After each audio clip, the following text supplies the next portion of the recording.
Programme के सिलसिले में जी बहुत अहम टॉपिक डिस्कस करने वाले हैं। बहुत सारे लोग ये शिकायत भी कर रहे हैं कि शहर में भिखारियों की भरमार होती चली जा रही है। हमारे साथ जो हमारे मेहमान मौजूद है तारुफ कराना चाहूँगी और इसके साथ साथ हसन महमूद जमाती साहब जो कि मजहबी स्कॉलर हैं अपने मेहमानों को वेलकम कहेंगे। अस्सलाम वालेकुम। लेकिन हसन महमूद साहब की तरफ मैं जानना चाहूँगी, मजहबी नुक्ता नज़र जानना बहुत ज़रूरी है क्योंकि आप जिस हालत में इन बेकारियों को देखते हैं आप परेशान हो जाते हैं। इस्लामिक पॉइंट ऑफ व्यू क्या है? क्या ज़कात खैरात हम इन बेकारियों को दे सकते हैं? ये उन बेकारियों की बात हो रही है जो कि पेशावर हैं, हर रोज़ आपको उसी पॉइंट पे उसी हालत में नज़र आते हैं, वही 4-5 लाइनें उन्होंने याद की हुई हैं। हसन महमूद साहब। बिस्मिल्लाहिर्रहमानिर्रहीम, अल्लाहुम्मा सल्ली अला सय्यिदिना मौलाना मुहम्मद व अला आलिहि वसहबिहि बारिक वसल्लम। बहुत शुक्रिया आपका, और ये बहुत ही अहम टॉपिक है और इसको इस हवाले से इस तरह इस एक प्लेटफॉर्म के ऊपर डिस्कस करना ये बहुत ज़रूरी है और वक्त की बड़ी ज़रूरी ये इसकी ज़रूरत है इस वक्त में, और जानना ज़रूरी है, हमें समझ लेना ज़रूरी है कि दीन इस्लाम के अंदर मैं कैटेगोरिकली वन लाइनर अगर कहूँ तो इसकी कतई तौर पर कोई गुंजाइश नहीं है। इसकी शदीद तर मज़म्मत की गई है, इसको इंतहाई बुरा ख्याल किया गया है। अब जहाँ तक सवाल है कि सदक़ात व खैरात हैं, ज़कात हैं, मैं यहाँ पे एक बात क्लियर करना चाहूँगा। कुरान मजीद में अल्लाह रब्बुल इज़्ज़त ने बारहा मकामात पर ये इरशाद फरमाया कि हमने रिज़्क़ तलाश करने को, यानी जो कमाना है, जो हलाल तरीके के साथ जायज़ तरीके के साथ मेहनत मजदूरी करना है, इसकी हौसला अफजाई की है। जैसे सूरह नबा के अंदर इरशाद फरमाया बिस्मिल्लाहिर्रहमानिर्रहीम वजअलना नहारा मआशा, हमने दिन को मईशत के तलाश करने के लिए और कमाने के लिए ही बनाया है। और फिर इसी तरह जो सूरह जुमा के अंदर जहाँ पे जुमा की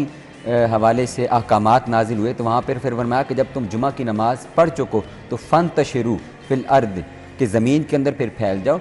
और फिर क्या करो, फिर अल्लाह का फ़ज़ल तलाश करो। तो इस फ़ज़ल से मुराद भी रिज़्क़ तलाश करना है। अब है कि उसका तरीक़ाकार क्या है, वो आका अलैहिस्सलाम ने इरशाद फरमाया कि तलब व कस्ब हलाल फ़रीदतुम बअदल फ़राइद,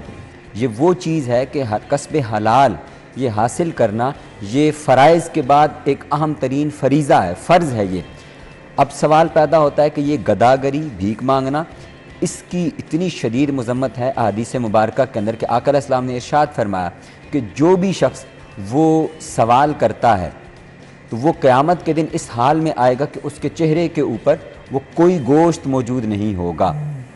और फिर इसी तरह फरमाया मिस्कीन वो नहीं है कि जिसको एक या दो लुकमे, ये हदीस के अल्फाज में कोट कर रहा हूँ, कि मिस्कीन वो नहीं है कि जो एक या दो लुकमे के लिए या एक या दो खजूर के लिए या एक रिवायत में एक या दो दिरहम के लिए वो दर दर पर जाता है। यहाँ पे मैं ये भी बात आपसे पूछना चाहूँगी, बहुत सारे लोग अब मजबूरी की हालत में, आपके सामने महंगाई के ये हालात हैं, सो हमारे लिए ये इंतखाब करना कि ये मजबूर है या नहीं है, किस तरह हमें पता चलेगा कि ये डिज़र्व करता है, इसको कुछ देना चाहिए या नहीं देना चाहिए? मैं अर्ज़ करता हूँ, यही जो हदीस मुबारका मैं कोट कर रहा हूँ इसमें देखिए दो हिस्से हैं। फरमाया कि मिस्कीन वो नहीं है कि जो एक दो लुकमे के लिए, एक दो दराहिम के लिए या एक दो खजूरों के लिए दर दर पर जाता है, बल्कि मिस्कीन वो है कि उसके फाका की हालत ने उसे इस नहज पर पहुँचा दिया है कि उसके पास एक वक्त का खाना मौजूद नहीं है और वो सफ़ेद पोशी की वजह से लोगों के सामने हाथ नहीं फैलाता। इस महंगाई के दौर के अंदर देखें हमारे पास बड़ा, हम अपने आप को देख सकते हैं कि हमारी जो इनकम है वो किस लेवल की है, और हमें उसके अंदर हम अगर उसको डिवाइड करें, उसकी बजटिंग करें तो हमारे लिए आसान, हमें पता चल जाता है कि हम अपना बजट किस तरह गुजारा करते हैं। इस तरीके के साथ अगर आप सोसाइटी के अंदर देखें तो दिहाड़ीदार तबका है, जो मज़दूर तबका है, जिन्होंने डेली बेस के ऊपर जिनको दिहाड़ी मिलेगी तो उनके घर का चूल्हा जलेगा, अगर नहीं मिलेगी तो उनके घर का चूल्हा नहीं जलेगा। ऐसे बहुत सारे लोग मौजूद हैं। फिर वही लोग तबका दिहाड़ीदार है और उन्होंने मंथली अपने घर का रेंट भी देना है। तो हम अपनी सोसाइटी के अंदर जहां हम रह रहे होते हैं, हम अपने मोहल्ले के अंदर ऐसे लोगों को ज़रूर जानते होते हैं। हम अपने रिश्तेदारों को, ये बात बड़ी काबिल तवज्जो है जो आपने शुरू में बात कही कि ज़कात और खैरात, उसके बारे में कुरान मजीद के अंदर और अहादीस के अंदर कैटेगोरिकली एक चीज़ इरशाद फरमाई गई, वो क्या है कि वआतल माला अला हुब्बिही ज़विल कुर्बा, सबसे पहले उसका आगाज़ वो अपने कराबतदारों से, रिश्तेदारों से करें। यानी सबसे पहले देखना है कि हमारे खूनी रिश्तेदारों के अंदर उनको देखें, फिर अपने पड़ोस के अंदर देखें। कुजा ये कि ये जो लोग मांगते फिरते हैं, मैंने अर्ज़ किया कि इसको तो आका अलैहिस्सलाम ने बड़ा इसकी मज़म्मत फरमाई है मुख्तलिफ़ अहादीस के अंदर, कि फरमाया कि जो शख्स ये मांगता है वो दरअसल अपने लिए आग के अंगारे चुनता है। ये तो आपने वाज़ेह कर दी कि इनको बिल्कुल भी आपको जी, कुछ जी। नहीं देना, लेकिन आपको छोटे छोटे बच्चे नज़र आते हैं, आपको इंतहाई बुज़ुर्ग अफराद जो कि बेचारे चलने फिरने से भी जो है वो कासिर होते हैं वो नज़र आते हैं। फिर कहीं ना कहीं आपका दिल परेशान हो जाता है कि भाई इनका क्या कसूर है। ऐसी सूरत हाल के अंदर एक और हदीस मुबारक मैं अर्ज़ करूँगा कि आका अलैहिस्सलाम ने इरशाद फरमाया कि जिससे अल्लाह के नाम पर मांगा गया और उसने उसको दे दिया तो उसके लिए तो 70 अजर हैं, लेकिन वो जो मांगने वाला था अगर उसने ना हक मांगा तो फरमाया कि अल्लाह रब्बुल इज़्ज़त, आका अलैहिस्सलाम की हदीस पाक हुज़ूर ने इरशाद फरमाया अल्लाह उस पर ऐसा फाका तारी करेगा कि उस फाके से उस फाके में उसके अहलो अयाल को भी शामिल करेगा और वो उस फाके से कभी बाहर नहीं निकल सकेगा। यानी ये जो मांगना है इसकी इस्लाम ने हर हाल में मजम्मत की, हर हाल में। यानी एक एक्सट्रीम कंडीशन हो, यहाँ पे आका अलैहिस्सलाम ने इरशाद फरमाया कि 3 लोग हैं जिनके लिए जायज़ है कि वो सवाल कर सकते हैं। उसमें से पहला ऐसा कि जिसने कर्ज की ज़मानत दी,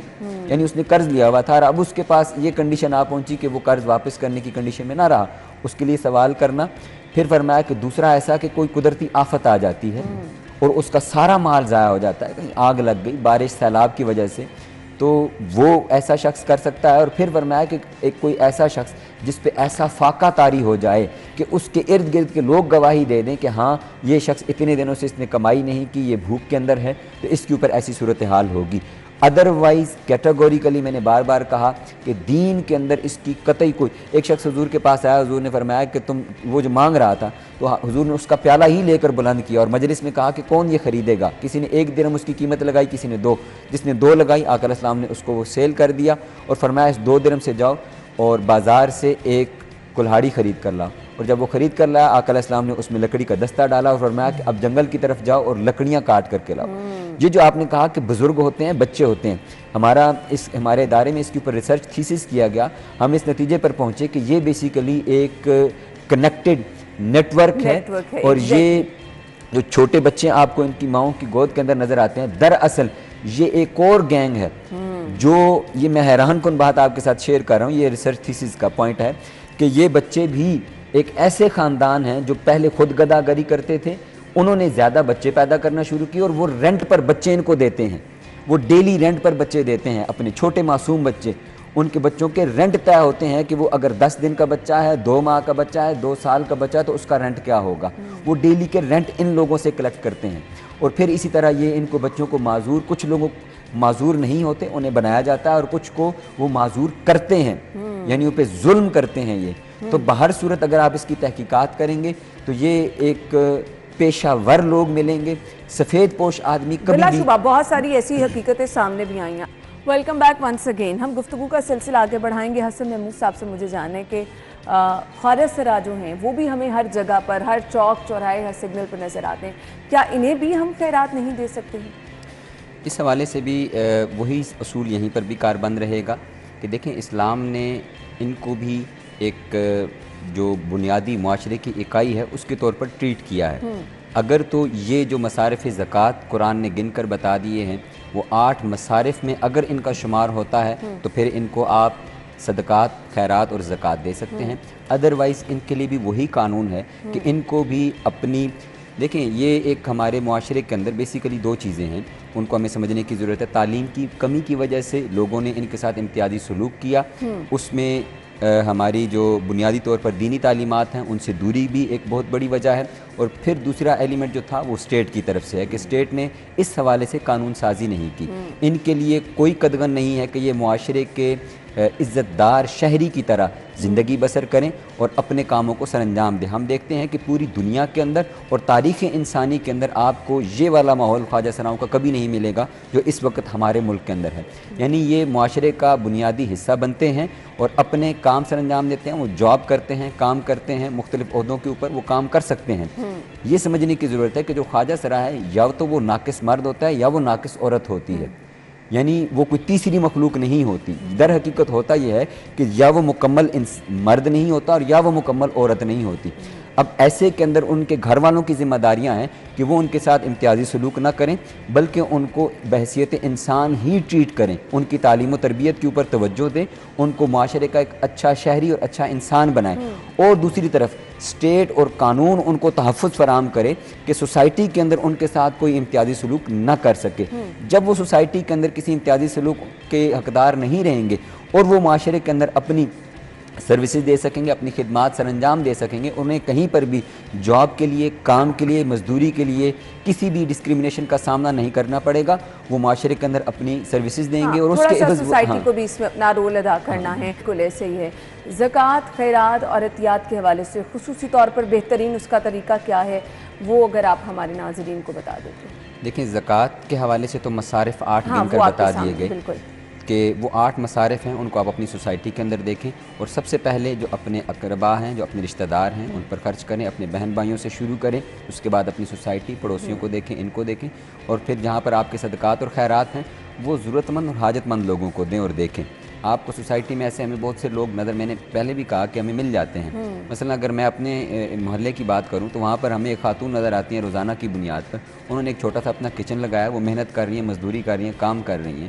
تو اب وہ بیوہ خاتون ہے، وہ حقدار ہے، وہ محنت بھی کر رہی ہے، لیکن اس کی بھی مزید مدد کی جا سکتی ہے کہ وہ اپنے اس بزنس کو ایکسٹینڈ کر سکتی ہے، اپنے آپ کو وہ پھیلا سکتی ہے اپنے کام کو، تاکہ اس کو ایز آف ورک رہے۔ تو صدقات اور خیرات جو ہیں وہ ان کے حقداروں تک پہنچائے جائیں، وہ مساکین کو دیے جائیں، وہ غرباء کو دیے جائیں، کہ جو در حقیقت تو محنت اور مزدوری اور کمائی میں تو لگے ہوئے ہیں لیکن وہ سفید پوش ہونے کی وجہ سے کسی کے سامنے سوال دراز نہیں کر سکتے۔ مسکین کی ڈیفینیشن جو قرآن و حدیث کے اندر کی گئی ہے، وہ آقا علیہ السلام نے ارشاد فرمایا مسکین وہ ہے کہ جس کے پاس ایک وقت کا کھانا ہے اور پھر دوسرے وقت کا کھانا اس کے پاس موجود نہیں ہے، وہ اس حال کو فاقہ اس کو پہنچ چکا ہے، تو ایسے شخص کو دیا جائے، مسافر کو دیا جائے۔ پھر اسی طرح مسافر آج کل کے دور کے اندر بہرحال مسافر کی ڈیفینیشن بھی تھوڑی سی چینج ہو گئی ہے۔ پھر اللہ کی راہ کے اندر مختلف مواقع ہیں،